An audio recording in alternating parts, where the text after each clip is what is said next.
नमस्कार class, good evening. Welcome to the live online session of ISC Hindi माध्यम batch. इस batch में हम अर्थव्यवस्था कर रहे हैं क्लास, और टॉपिक चल रहा है, जो विषय चल रहा है वो हमारे संविधान की विशेषताएं। ये संविधान की विशेषताएं के अध्याय में आज 11वां लेक्चर है। ओके, और जहां तक हम उम्मीद करते हैं कि हम कल इस चैप्टर को, अध्याय को खत्म कर देंगे, और अगले सोमवार से हम संविधान में एक नया अध्याय, प्रस्तावना मतलब आपके प्रियम्बल, उद्देशिका शुरू करेंगे। तो क्लास, कल तक के पढ़ाए हुए लेक्चर में किसी को कोई दिक्कत? चीजें क्लियर थी? कल तक के पढ़ाए हुए लेक्चर में जो हमने कल पढ़ा था, सारी चीजें क्लियर थी? ठीक है क्लास, फिर आगे बढ़ते हैं। अगर आपको कोई दिक्कत नहीं है तो हम आज के लेक्चर को आगे बढ़ते हैं। हमने संविधान की विशेषताएं कर रहे थे, और हमने कल विशेषताएं देखी थी कि निष्पक्ष न्यायपालिका, हमने विशेषताएं देखी थी आपके प्रभुत्व, संप्रभुता, भारतीय संविधान के में संप्रभुता। हमने ये देखा था कि हमारा संविधान में संसदीय व्यवस्था का भी एक तरीके से और संसदीय व्यवस्था को भी महत्व दिया गया है, और सर्वोच्च न्यायालय की भी अपनी एक खास जगह है। आज के जो कुछ विशेषताएं जो बची हुई हैं संविधान की, नेक्स्ट आज के टॉपिक की पहली हेडिंग लिखिए क्लास,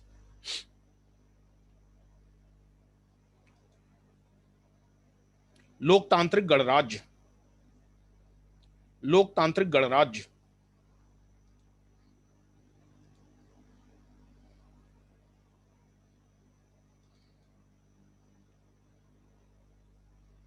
लोकतांत्रिक गणराज्य।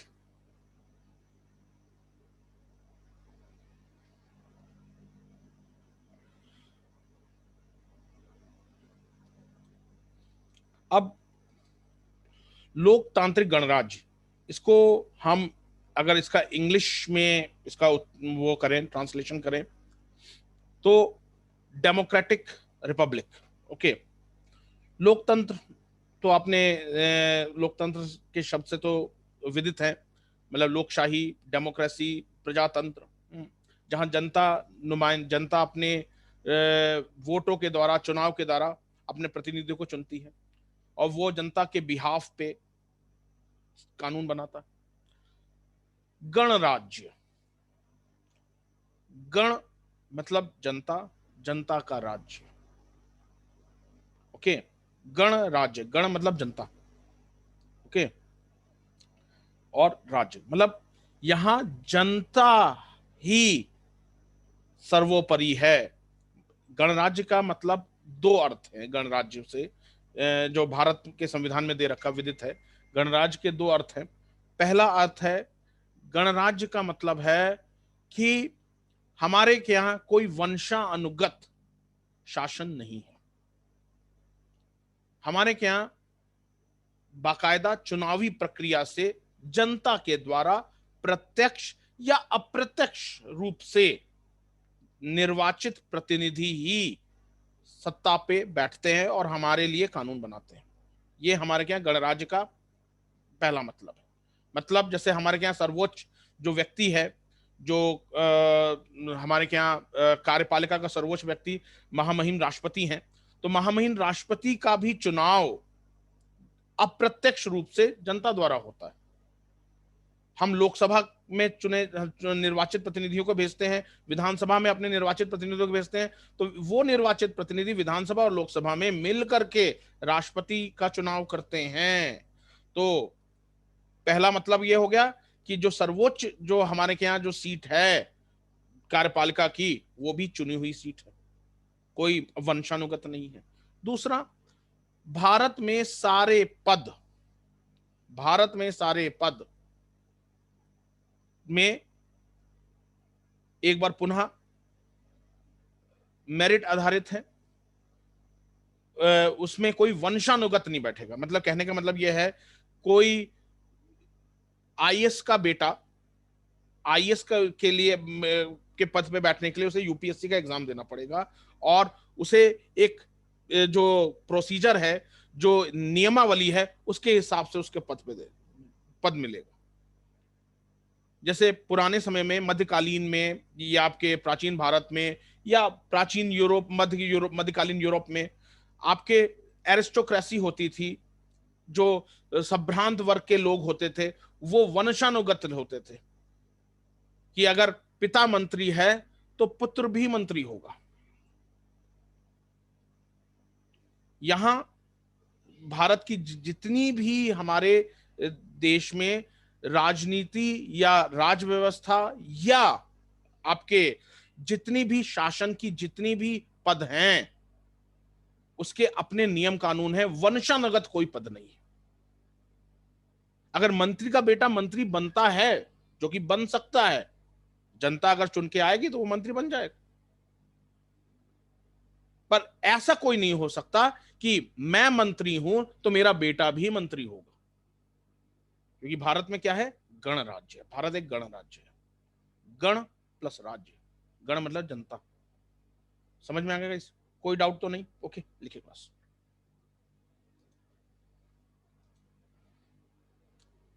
संविधान की प्रस्तावना में यह स्पष्ट दे रखा है, संविधान की प्रस्तावना में यह स्पष्ट दे रखा है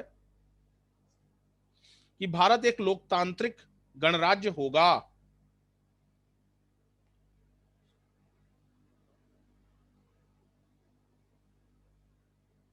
इसका अर्थ है कि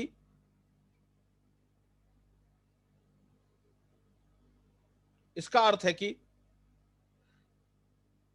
शासन की शक्ति किसी व्यक्ति या वर्ग विशेष में निहित ना होकर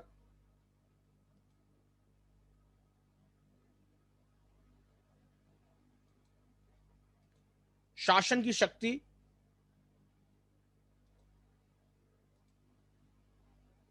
किसी व्यक्ति या वर्ग विशेष में निहित ना होकर भारतीय जनता में निहित है।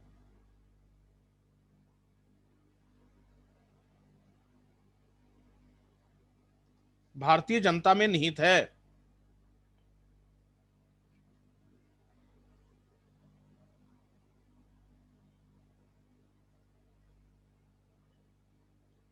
और जनता निर्वाचन प्रक्रिया के माध्यम से और जनता निर्वाचन प्रक्रिया के माध्यम से स्वयं शासक वर्ग का चयन करती है। निर्वाचन प्रक्रिया के माध्यम से स्वयं शासक वर्ग का चयन करती है।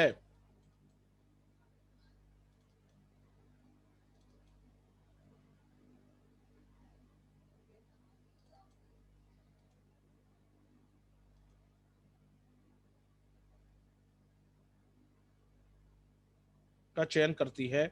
विराम।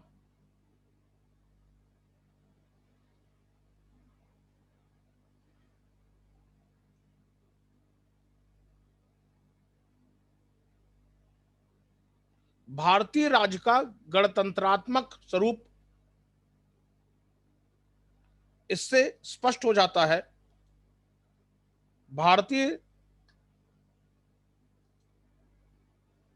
राज्य का गणतंत्रात्मक स्वरूप इससे स्पष्ट हो जाता है कि भारत राज्य का सर्वोच्च अधिकारी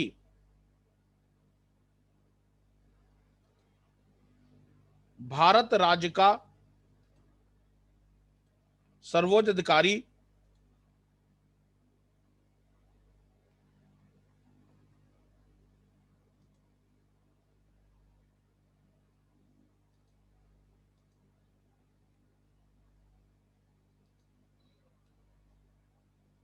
अधिकारी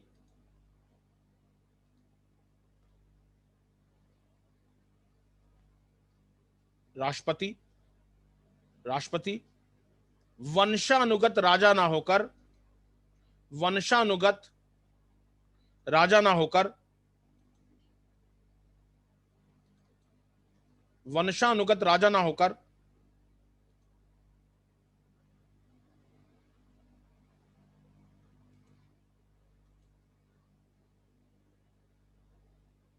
अनुगत राजा ना होकर भारतीय जनता द्वारा अप्रत्यक्ष रूप से निर्वाचित होता है।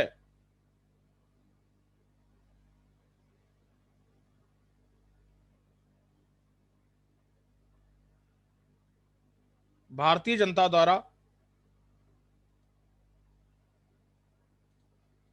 अप्रत्यक्ष रूप से निर्वाचित होता है।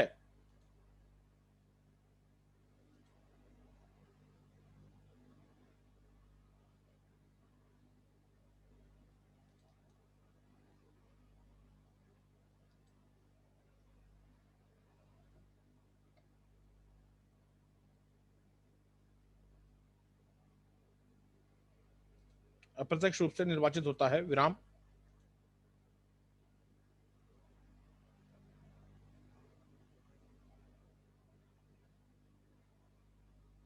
लिखिए, गणतंत्र गणतंत्र का दूसरा अर्थ है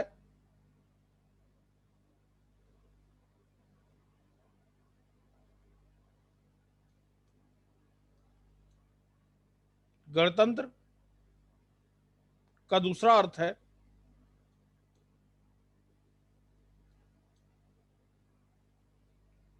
कि भारत में सारे पद, भारत में सारे शासकीय पद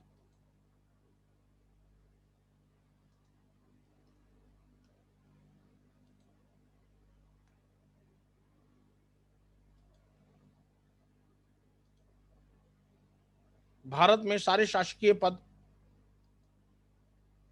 योग्यता के अनुसार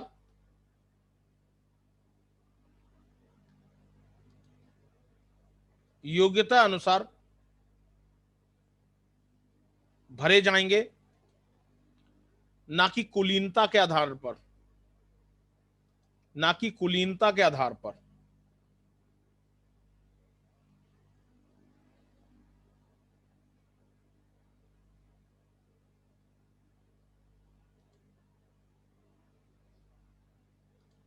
ना कि कुलीनता के आधार पर। कुलीनता मतलब नोबिलिटी।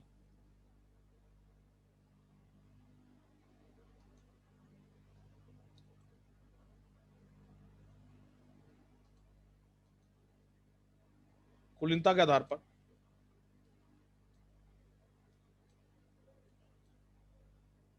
क्लियर है गाइस? कोई डाउट तो नहीं? लिखिए, हालांकि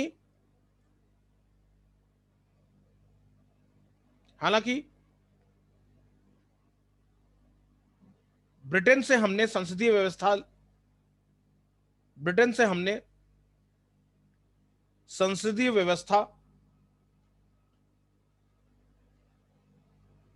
से हमने संसदीय व्यवस्था का स्वरूप लिया है, परंतु ध्यान तो रहे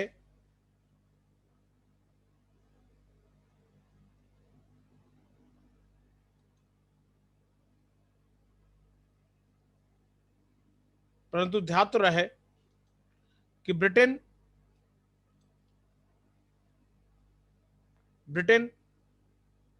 में राजशाही संसदीय व्यवस्था है,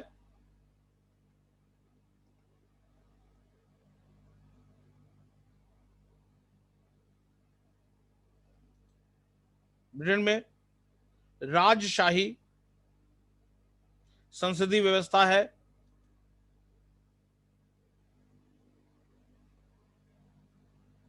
और भारत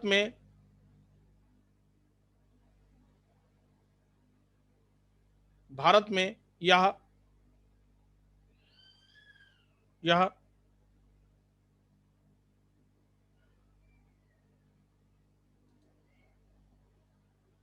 और भारत में यह लोकतांत्रिक गणराज्य के रूप में संसदीय व्यवस्था है। लोकतांत्रिक गणराज्य के रूप में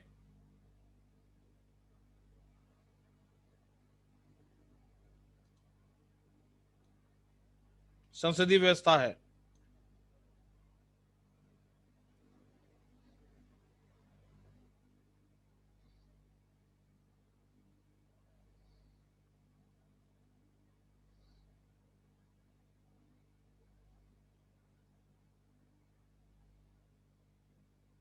विराम।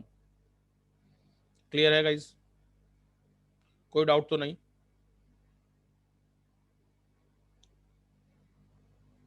नेक्स्ट, समाजवादी राज्य।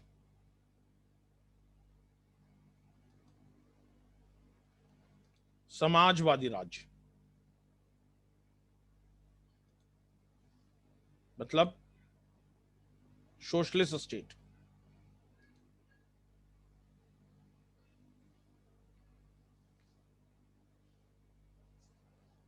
सोशलिस्ट स्टेट ये भी भारतीय संविधान की क्लास एक बहुत बड़ी खूबी है। ओके,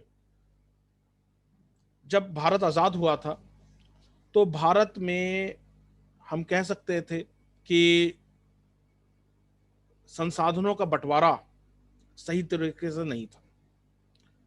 भारत में कुछ ही प्रतिशत लोग जो एक तरीके से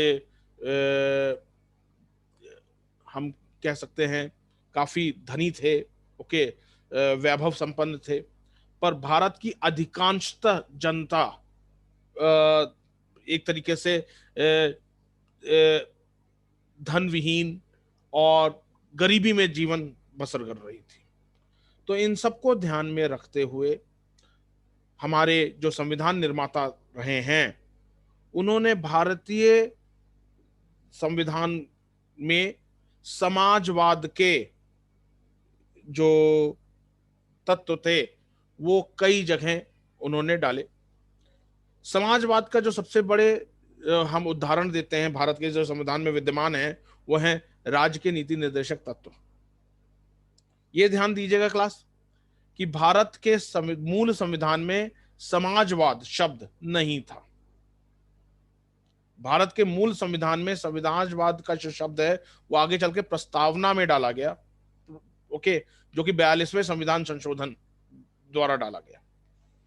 पर भारतीय मूल संविधान में समाजवाद के शब्द प्रत्यक्ष विद्यमान थे, ओके, पर शब्द का जो प्रत्यक्ष रूप से प्रयोग नहीं किया गया था। मतलब भारतीय संविधान में 1976 से पहले 1976 से पहले समाजवाद के जो तत्व थे वो राज्य के नीति निर्देशक तत्व के रूप में थे और अंतर्निहित थे।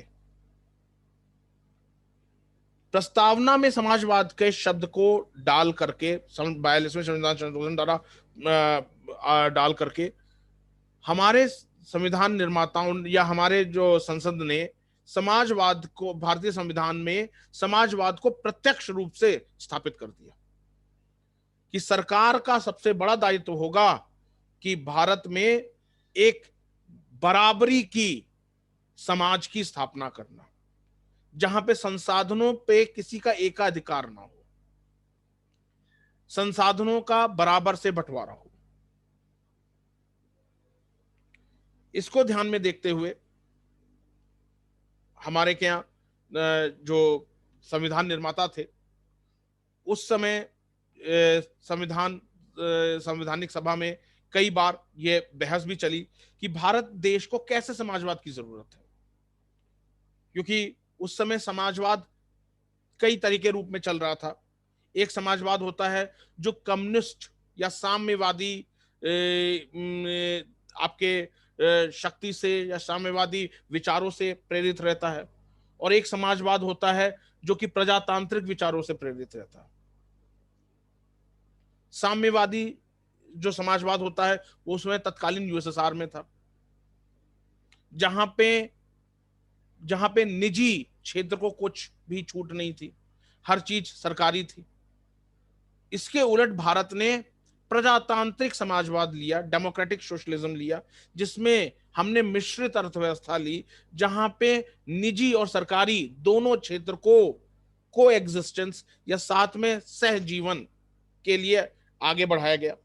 तो भारत में जो समाजवाद रहा है वो प्रजातांत्रिक समाजवाद रहा है। अगर मैं इसको इंग्लिश में बोलूं, फाबियान सोशलिज्म इसे कहा सकता है।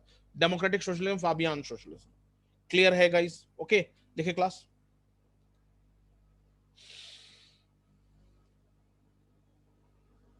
भारतीय संविधान की भारतीय संविधान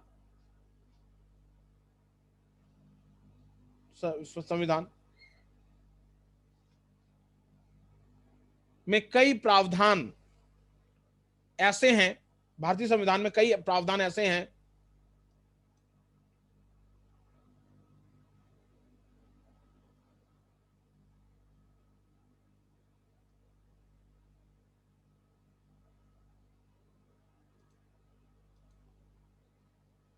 कई प्रावधान ऐसे हैं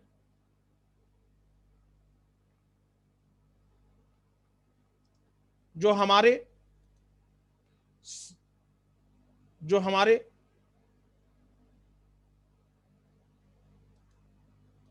संविधान को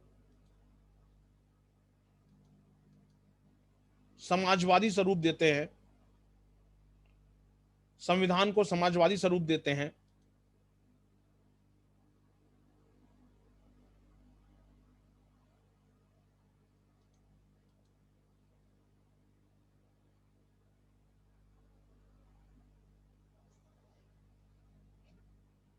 विराम।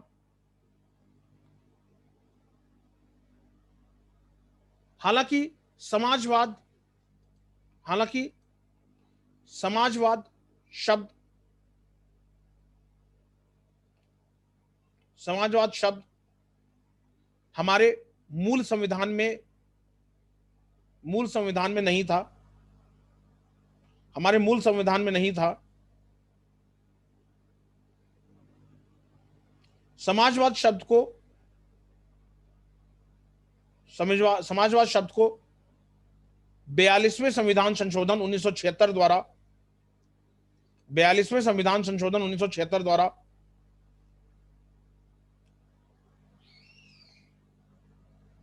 भारत की प्रस्तावना में जोड़ा गया था।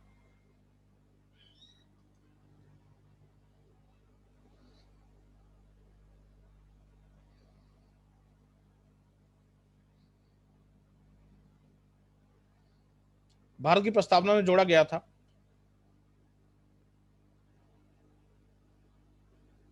विराम। दूसरे शब्दों में कहें तो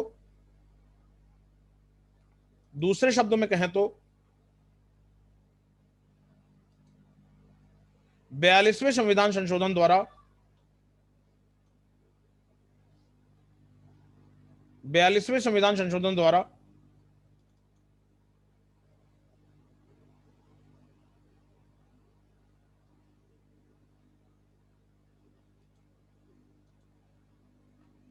संविधान संशोधन द्वारा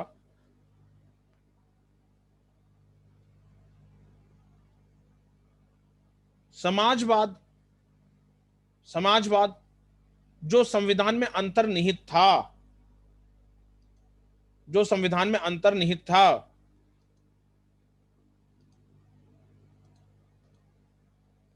उसे प्रत्यक्ष कर दिया गया।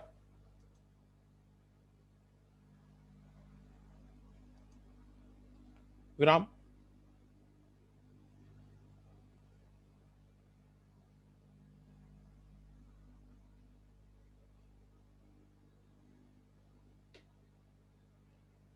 लिखिए।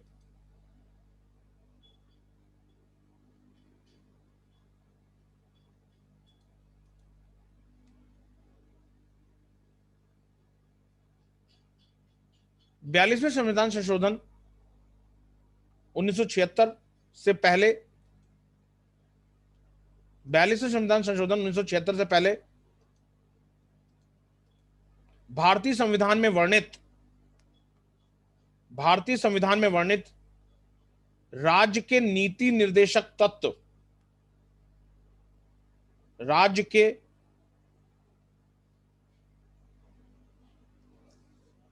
नीति निर्देशक तत्व,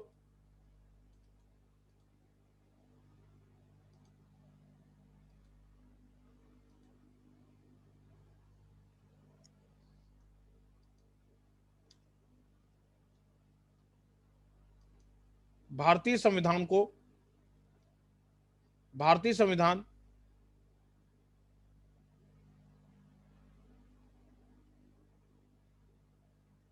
संविधान को एक एक समाजवादी संविधान के रूप में स्थापित करते, एक संविधान समाजवादी संविधान के रूप में स्थापित करते। उदाहरण के लिए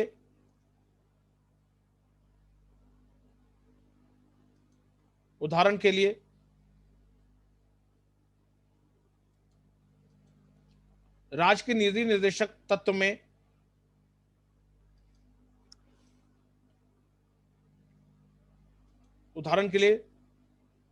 राज्य के नीति निर्देशक तत्व में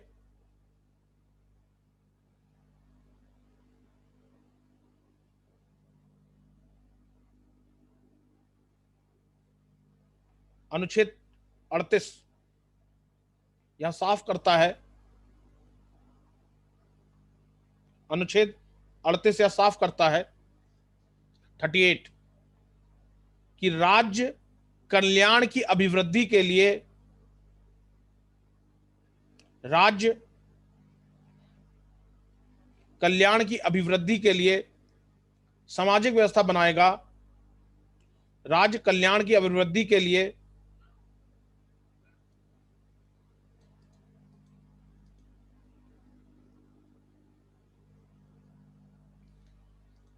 सामाजिक व्यवस्था बनाएगा,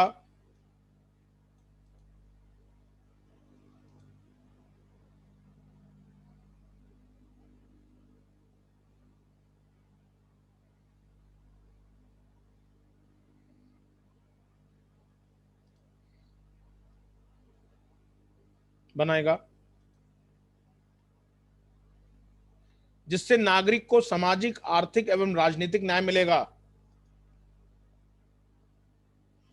जिससे नागरिक को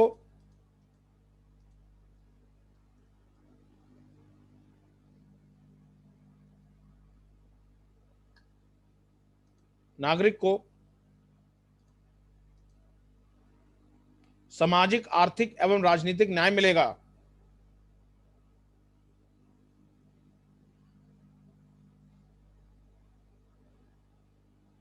इसी तरह संविधान का अनुच्छेद 39 का 39A 39 का स्पष्ट करता है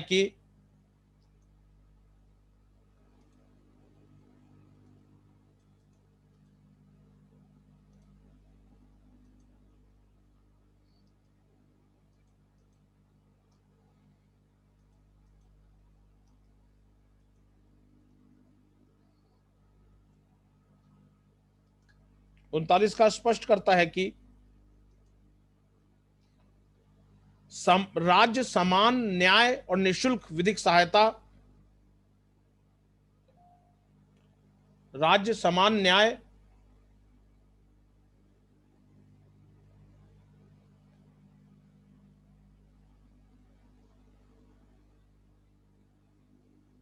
और निशुल्क विधिक सहायता,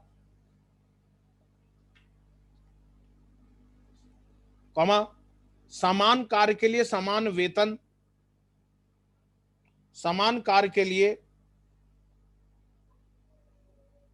सामान्य वेतन,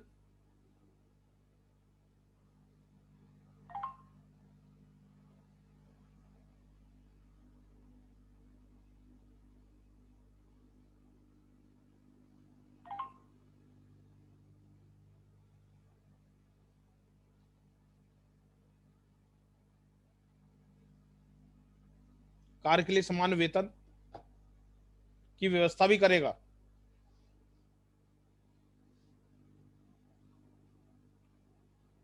अनुच्छेद 39 खा 39B स्पष्ट करता है कि राज्य सार्वजनिक धन का स्वामित्व एवं तथा नियंत्रण, राज्य सार्वजनिक धन का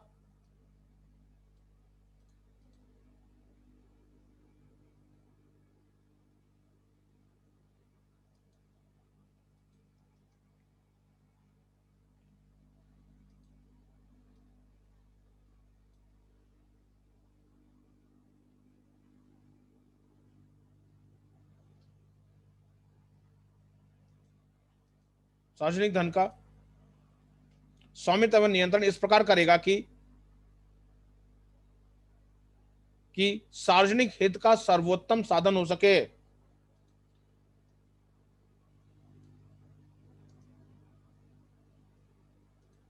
सार्वजनिक हित का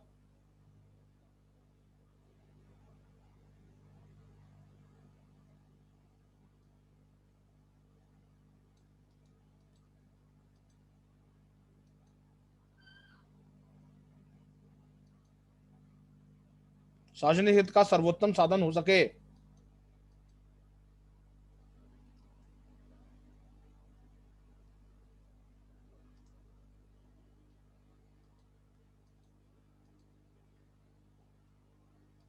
हो सके विराम। इसी तरह अनुच्छेद 39 इसी तरह अनुच्छेद 39 गा या 39 गा या 39C धन के समान वितरण की बात कहता है। धन के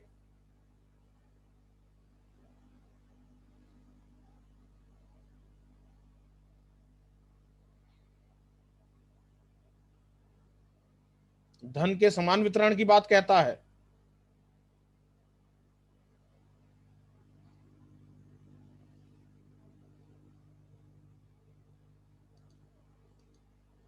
अनुच्छेद 44 भारतीय संविधान में अनुच्छेद 44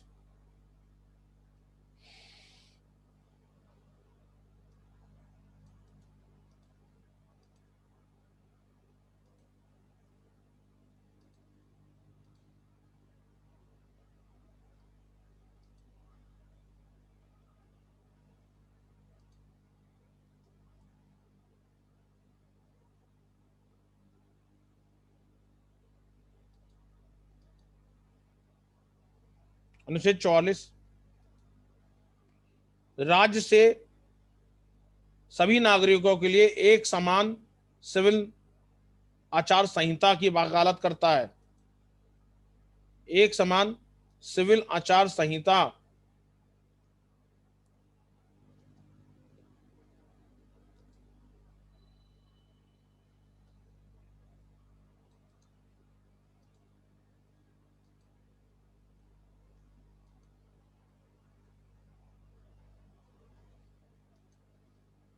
सभी नागरिकों के लिए एक समान सिविल आचार संहिता की बात करता है।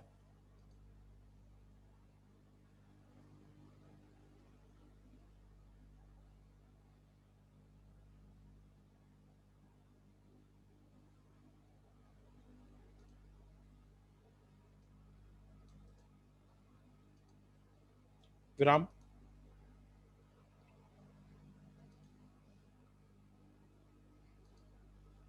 लिखिए।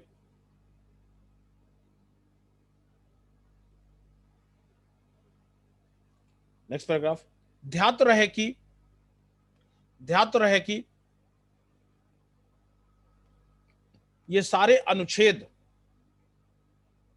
भारतीय संविधान को एक एक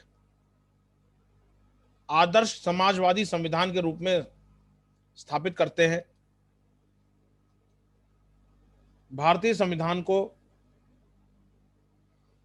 एक आदर्श समाजवादी संविधान के रूप में स्थापित करते हैं।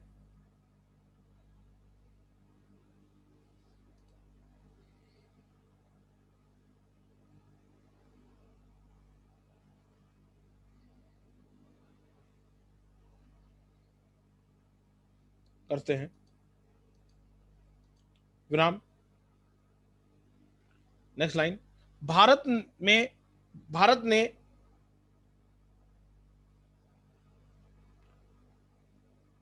जो समाजवाद अपनाया है वो अपनी घरेलू परिस्थितियों के अनुसार अपनाया है। जो समाजवाद अपनाया है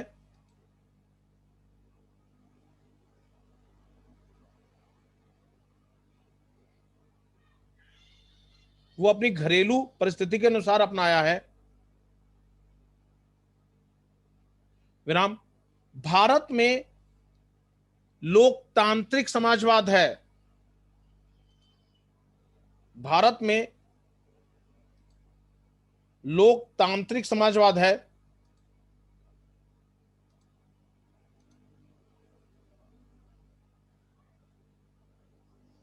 अर्थात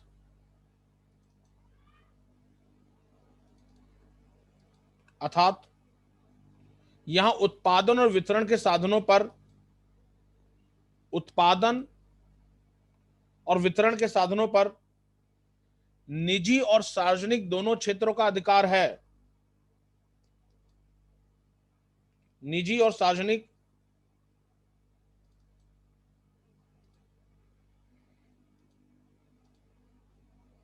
दोनों क्षेत्रों का अधिकार है।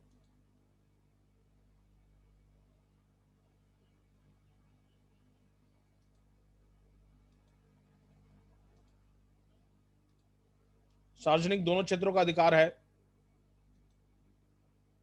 विराम, भारतीय समाजवाद का चरित्र गांधीवादी समाजवाद की ओर अधिक झुका है। भारतीय समाजवाद का चरित्र गांधीवादी समाजवाद की ओर अधिक झुका है।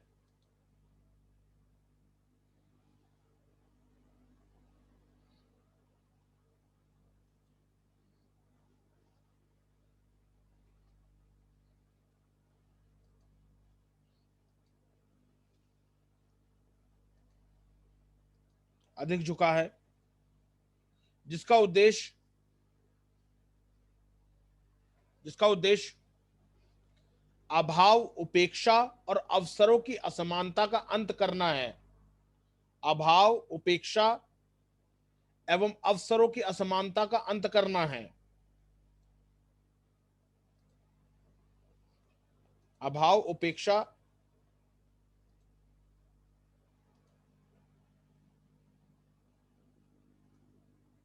एवं अवसरों की असमानता का अंत करना है।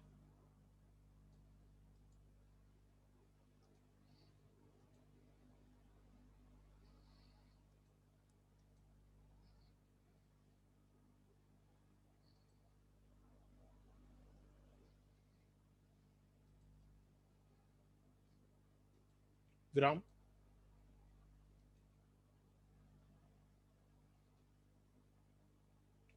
यह समाजवाद भूतपूर्व सोवियत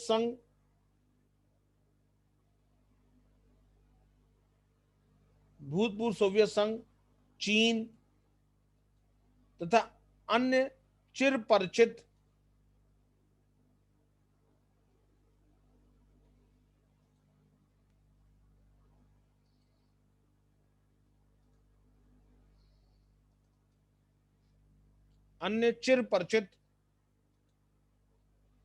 समाजवादी प्रणालियों से अलग है। चिर परिचित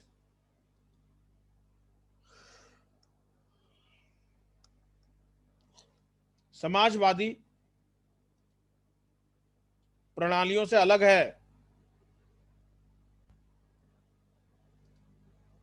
यह एक लोकतांत्रिक समाजवाद है।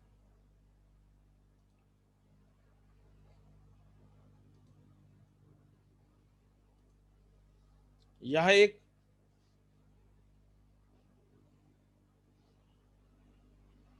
लोकतांत्रिक समाजवाद है।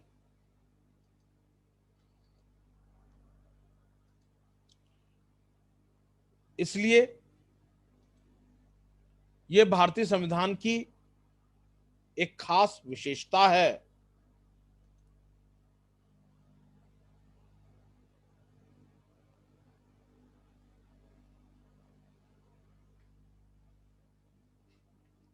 इसलिए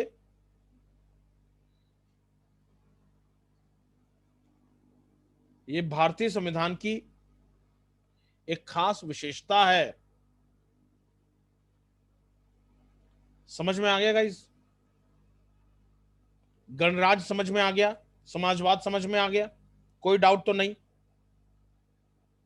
करता हूं गणराज्य समझ में आ गया होगा, समाजवाद समझ में आ गया होगा। नेक्स्ट हेडिंग डालिए, बड़ा इंपॉर्टेंट है क्लास, बहुत इंपॉर्टेंट है। पंथ निरपेक्ष राज्य, मार्केट इंपॉर्टेंट। पंथ निरपेक्ष राज्य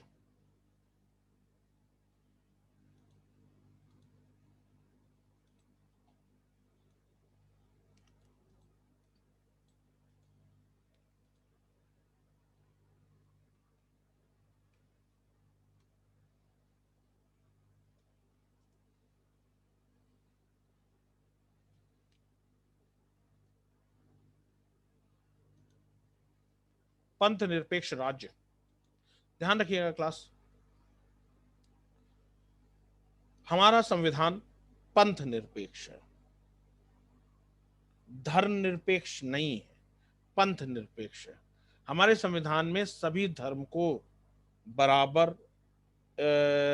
वरीयता दी गई है, बराबर इज्जत दी गई है। ओके, हमारे संविधान में एक तरीके से किसी धर्म को आगे नहीं माना गया है और किसी धर्म को पीछे नहीं माना गया।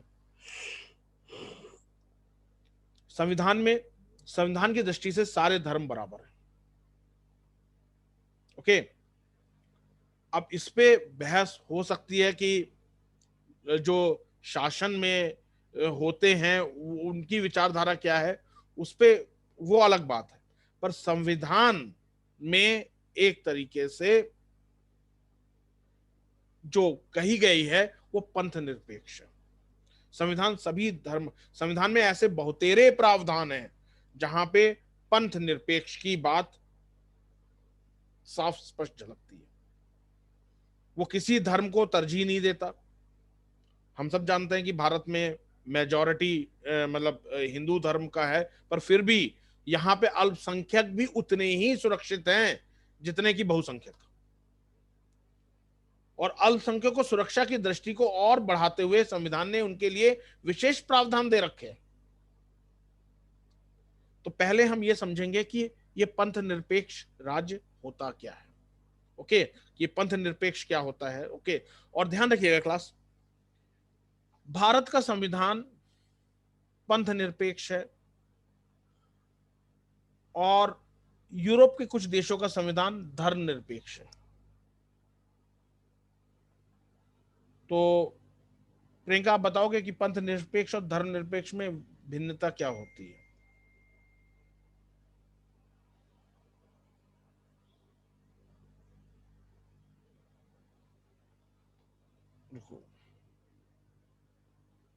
यस, आपकी आवाज नहीं आ रही है।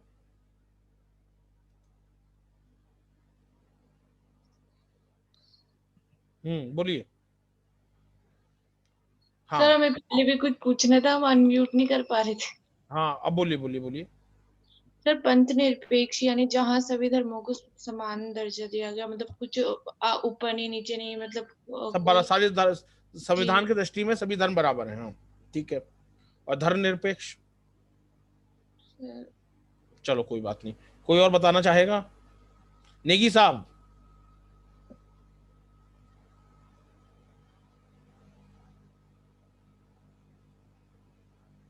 सर धर्मनिरपेक्ष का मतलब ही यही होता है आई थिंक, कि जहाँ पे सभी धर्मों को, क्योंकि हमने सर जैसे हम अदर जैसे वेबसाइट में पढ़ते हैं तो उसमें जैसे संविधान में पंथ निरपेक्ष की जगह धर्मनिरपेक्ष दिया रहता है, हम्म, तो उसका मीनिंग भी यही होता है।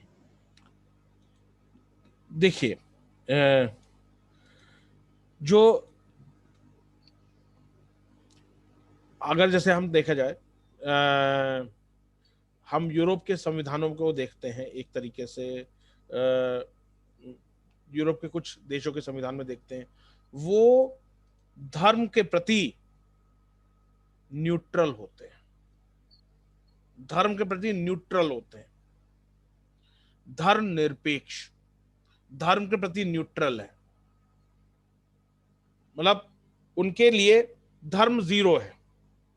ये नेपोलियन के फ्रांसीसी उससे आया था। ओके, तो फ्रेंच जो कॉन्स्टिट्यूशन था जो नेपोलियन के समय में था, उन्होंने कहा चर्च और राज्य अलग अलग होगा, पृथक होगा। राज्य के लिए चर्च, चर्च मतलब धर्म, जीरो है, और चर्च राज्य में ना हस्तक्षेप करे, राज्य चर्च में ना हस्तक्षेप करे, बिल्कुल अलग है। पर भारत जैसे विविधतापूर्ण देश में, जहां पे धर्म बिल्कुल रचा बसा है, शायद ही हमारे यहाँ कोई ऐसा महीना होता हो 12 महीने में जिसमें किसी ना किसी धर्म का कोई त्योहार ना पड़ता। आप शुरुआत से लेके जनवरी से लेके आप दिसंबर तक देख लीजिए। दिसंबर में क्रिसमस, अक्टूबर नवंबर में दशहरा, दिवाली और नवरात्र, फिर नवंबर में गुरु नानक जयंती, सितंबर में आपके गणेश उत्सव,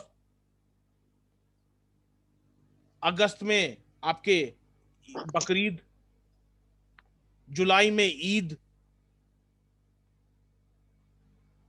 ओके, तो मतलब कोई सा भी आप महीना उठा लो, मई में आपके महावीर जयंती, अप्रैल में गुड फ्राइडे,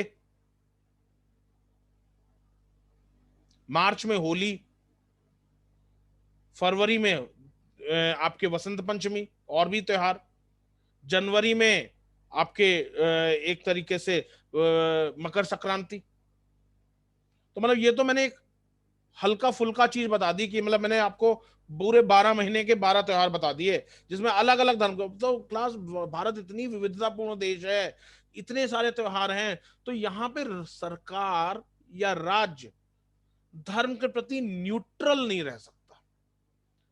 तो इसको ध्यान में रखते हुए उसने कहा हमारे संविधान निर्माताओं में कि आप सभी धर्म को बराबर से वरीयता देंगे, आप किसी एक धर्म को वरीयता नहीं दे सकते। तो पंथ निरपेक्ष है।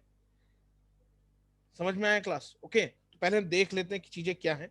लिखे क्लास। नेक्स्ट, पंथ निरपेक्ष राज्य।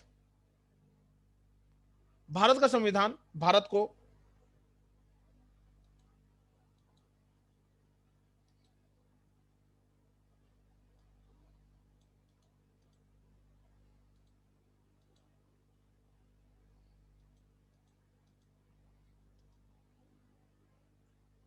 भारत का संविधान भारत को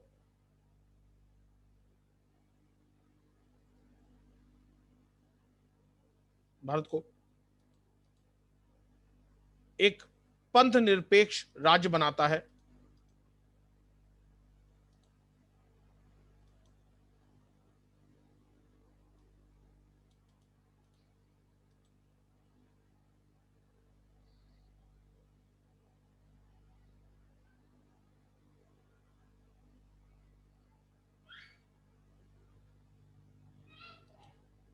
एक पंथ निरपेक्ष राज्य बनाता है।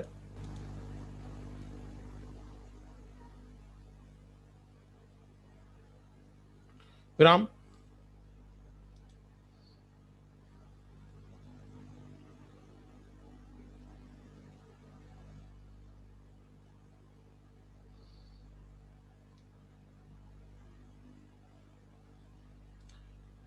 समाजवाद शब्द की तरह, समाजवाद शब्द की तरह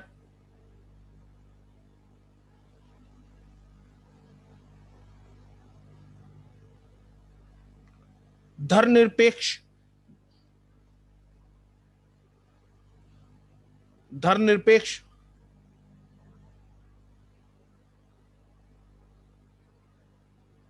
शब्द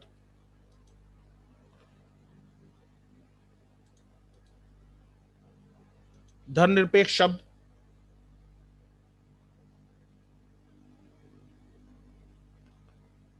भारत के मूल संविधान में, भारत के मूल संविधान में मौजूद नहीं था।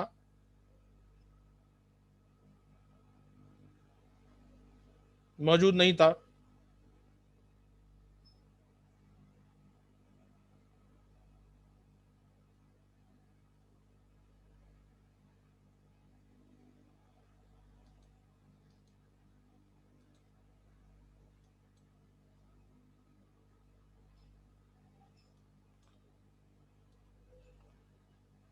इस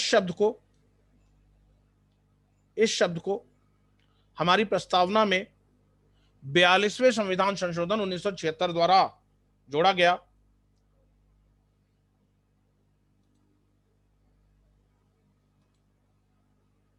बयालीसवें संविधान संशोधन 1976 द्वारा जोड़ा गया।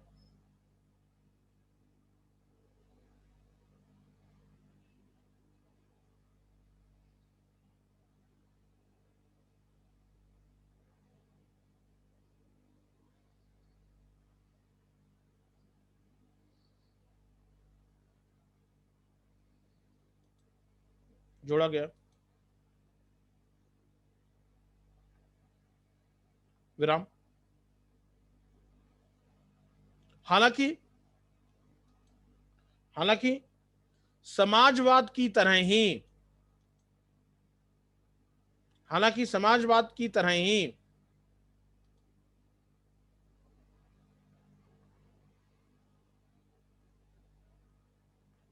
भारतीय संविधान में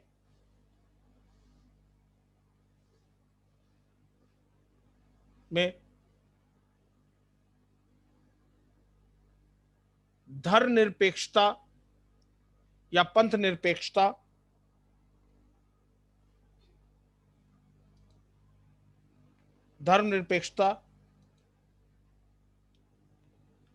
निरपेक्षता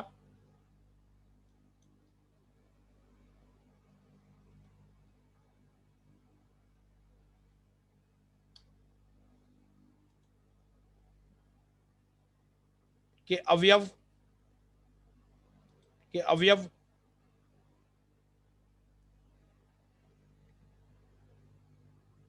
कई अनुच्छेदों में विद्यमान है।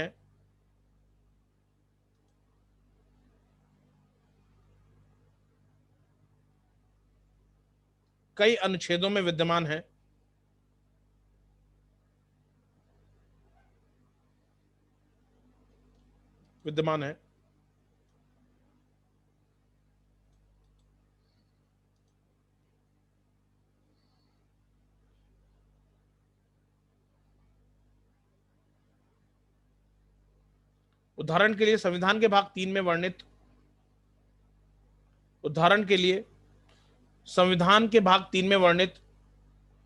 मौलिक अधिकारों में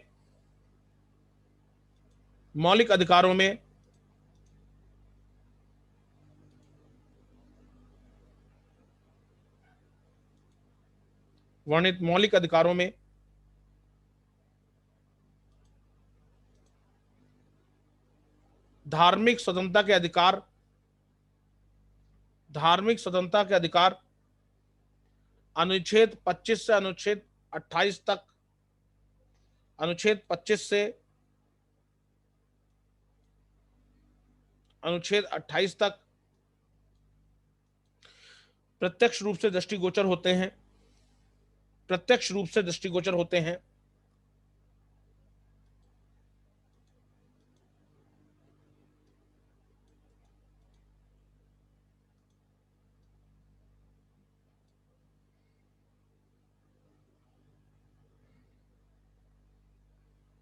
प्रत्यक्ष रूप से दृष्टिगोचर होते हैं।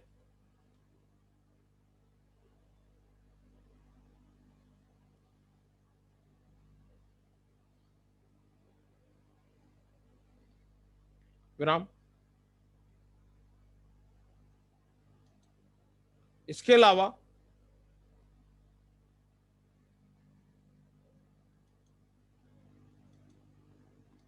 अलावा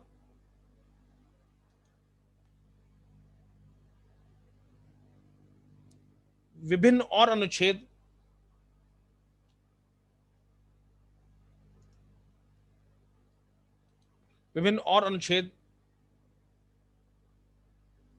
जैसे अनुच्छेद 14 समानता का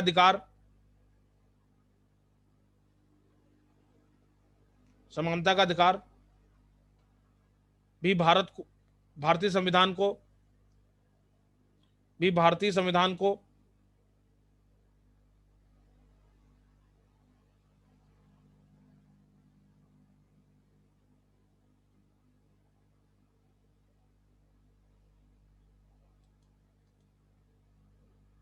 भारतीय संविधान को पंथ निरपेक्ष बनाता है। इसी तरह अनुच्छेद 15, इसी तरह अनुच्छेद 15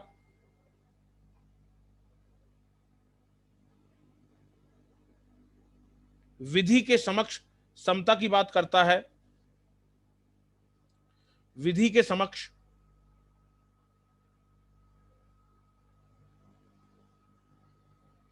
समता की बात करता है।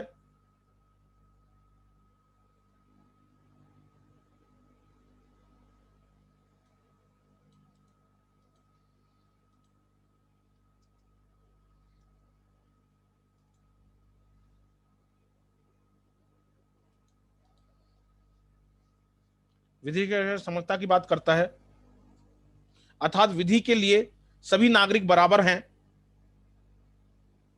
विधि के लिए सभी नागरिक बराबर हैं और जात पात धर्म लिंग के आधार पर, जात पात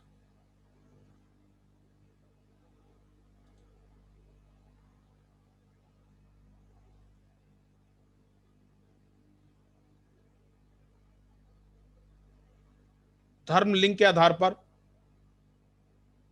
नागरिकों में कोई भेदभाव नहीं किया जाएगा। जात पात धर्म लिंग के आधार पर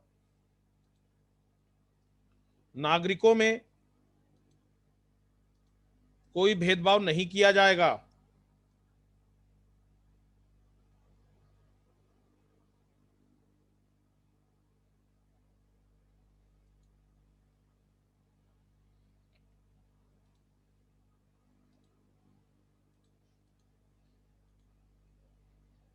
कोई भेदभाव नहीं किया जाएगा।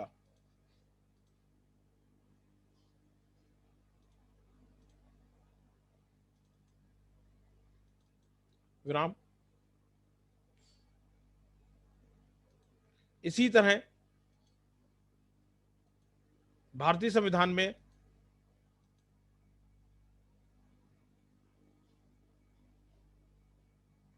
अनुच्छेद 16 यह स्पष्ट करता है, अनुच्छेद 16 यह स्पष्ट करता है कि राज्य के अधीन किसी पद पर, राज्य के अधीन किसी पद पर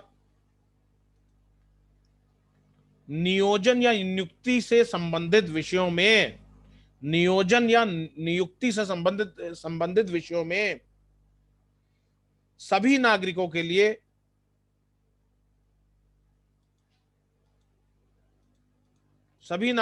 लिए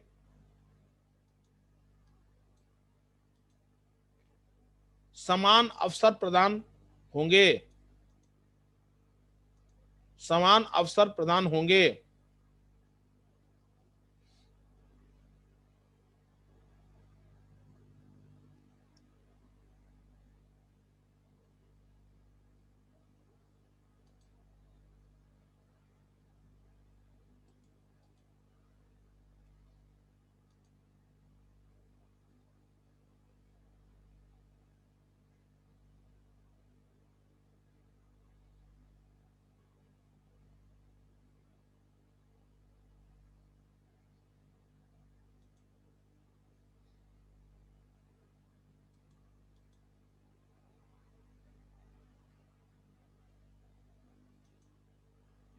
विराम।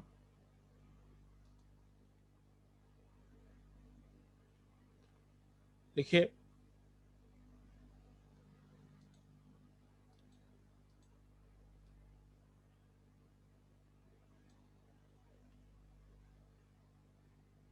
इन अनुच्छेदों के अलावा, इन अनुच्छेदों के अलावा भारतीय संविधान में अनुच्छेद 29 और अनुच्छेद 30, अनुच्छेद 29 और अनुच्छेद 30 अल्पसंख्यकों की, अल्पसंख्यकों को, अल्पसंख्यकों को उनकी भाषा, अल्पसंख्यकों को उनकी भाषा, लिपि और संस्कृति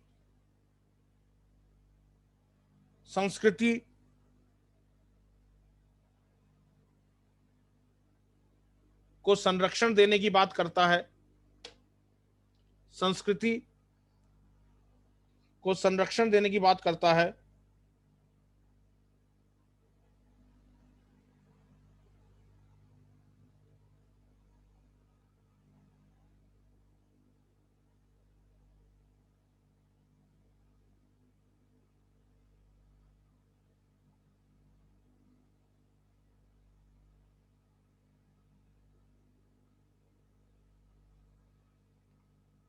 बात करता है। वहीं अनुच्छेद 30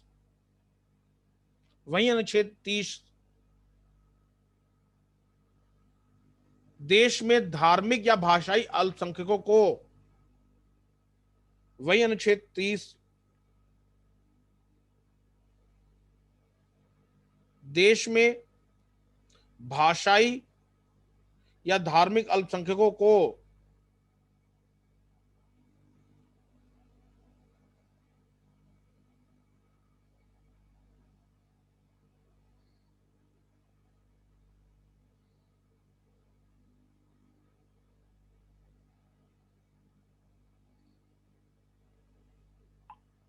धार्मिक अल्पसंख्यकों को कई अधिकार प्रदान करता है, कई अधिकार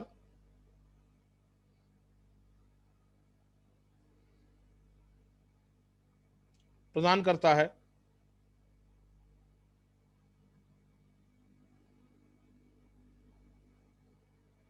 विराम। इस तरह हम कह सकते हैं, इस तरह हम कह सकते हैं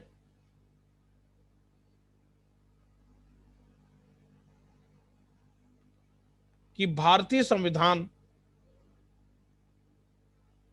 देश को एक पंथ निरपेक्ष राज्य घोषित करता है, देश को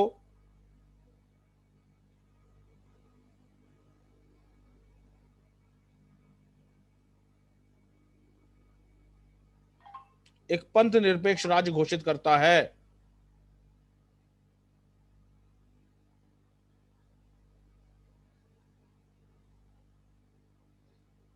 और यह हमारे एक संविधान की विशेषता है।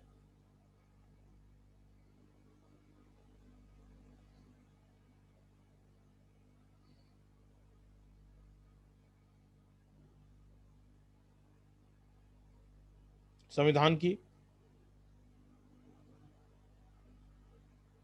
विशेषता है।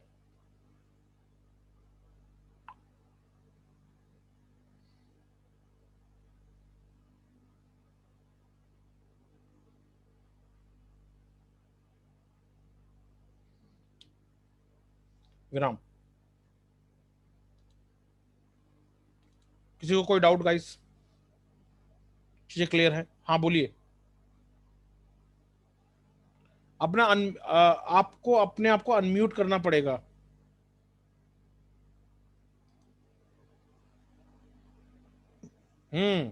आपको अनम्यूट करना पड़ेगा। सर वो नहीं हो रहा है, वो बोल रहे कि होस्ट ही करेगा उनको अनम्यूट। चलिए फिलहाल देखिए, अब हाँ बोलिए। हाँ हाँ जी सर, जैसे कि मतलब ये जैसे हम धर्मनिरपेक्ष या पंथ निरपेक्षता हमारे संविधान में 42वें संविधान संशोधन के द्वारा आई।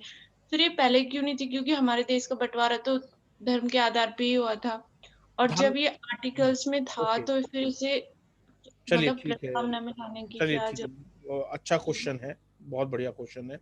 ओके, मैं सोच रहा था कि आज चलिए इसको खत्म कर देते हैं, बट चलिए चैप्टर फिर कल खत्म होगा। ओके, आज हम ये चीज आंसर बता देते हैं। आपका अभी पोर्शन बहुत बढ़िया है। सी क्लास, जब पहला एक वाजिब सा क्वेश्चन उठता है कि क्योंकि भारत के देश का बंटवारा धर्म के आधार पे हुआ, तो कायदे से ये जो सेकुलर जो शब्द है, इस शब्द को हमारे संविधान निर्माताओं ने तब क्यों नहीं प्रस्तावना में डाला? जी। तब क्लास असल में इसके लिए कई इसके अब मतलब निकाले जा सकते हैं। ऐसा कोई स्पष्ट तौर पे तो नहीं कहा गया था कि इसलिए नहीं डाला गया। पहला चीज ये थी आपके उस समय हमारे संविधान निर्माताओं ने ये जो अनुच्छेद 14, अनुच्छेद 15, अनुच्छेद 16, अनुच्छेद 25 से 28, अनुच्छेद 29, अनुच्छेद 30, ये सारे अनुच्छेद कहाँ संविधान में विधिवत थे। ओके, तो शायद उनको जरूरत नहीं पड़ी, पहला रीजन। दूसरा रीजन, एक तरीके से मतलब हमारे संविधान निर्माताओं ने एक तरीके से उनको इन अनुच्छेदों के माध्यम से एक आश्वास्त कर दिया था कि हम मतलब भारत और ना भारत के शासक ना भारत का प्रशासन धर्म के आधार पे कोई चीज करेगा। क्योंकि देखिए, धर्म के आधार पे देश किसने मांगा था? मुस्लिम लीग और जिन्ना ने, मोहम्मद अली जिन्ना ने। हमने नहीं मांगा था। तो हम तो अपने सेकुलर क्रेडेंशियल्स पे खुश थे, हम अपने धर्मनिरपेक्ष अस्तित्व में बहुत खुश थे, तो इसलिए हमें कहने की जरूरत नहीं पड़ी। तो प्रियंका, फिर क्वेश्चन उठता है, फिर ऐसा क्या हो गया कि 1976 में डाला गया? राजनीति 1950 से लेके 1976 तक 26 साल हो गए थे। धीरे धीरे राजनीति काफी आधे हद तक चली आई थी और धीरे धीरे धर्म की राजनीति होने लग गई थी। तो उस धर्म की राजनीति को एक तरीके से याद दिलाने के लिए कि हमारे संविधान में पंथ निरपेक्ष या धर्म निरपेक्ष के ऊपर बल दिया गया है, इस चीज को ध्यान में रखते हुए ये शब्दावली 1976 में डाली गई। ओके, पहले जरूरत ही नहीं समझी गई थी, क्योंकि भारत ने, देखो, भारत ने नहीं दंगे किए, दंगे तो उधर से आए जो कि भारत ने इसका विरोध किया। बट सर, भारत को एक सिग्नल तो मिल गया था कि ऐसे हो तो हाँ, सकता तो ठीक है, हाँ बिल्कुल सही। पर उसके लिए हमारे संविधान निर्माताओं ने उसके लिए अनुच्छेद दे रखे थे भाई, 14, 15, 16, फिर आपके 25, 26, 27, 28, 29, 30, ये तो है ही हैं, और भी हैं, मैं बता रहा हूं। जैसे आप उदाहरण के लिए ले लीजिए चुनाव में वोट देने का अधिकार, आपके जो इलेक्शंस के दौरान वोट देने का अधिकार, उसमें आपको कोई धर्म के आधार पर थोड़ा ना दिया जाता, वो भी तो सेकुलर ही है। किसी भी पद पे खड़े होने का अधिकार, चुनाव में खड़े होने का अधिकार, वो भी सेकुलर है। मतलब जरूरी नहीं कि देखो क्लास समझो, सेकुलर 25 से 28 ही नहीं है, सेकुलर 14, 15, 16 भी है, सेकुलर 29, 30 भी है अनुच्छेद, सेकुलर अनुच्छेद 44 भी है, समान नागरिक संहिता सेकुलर ही है।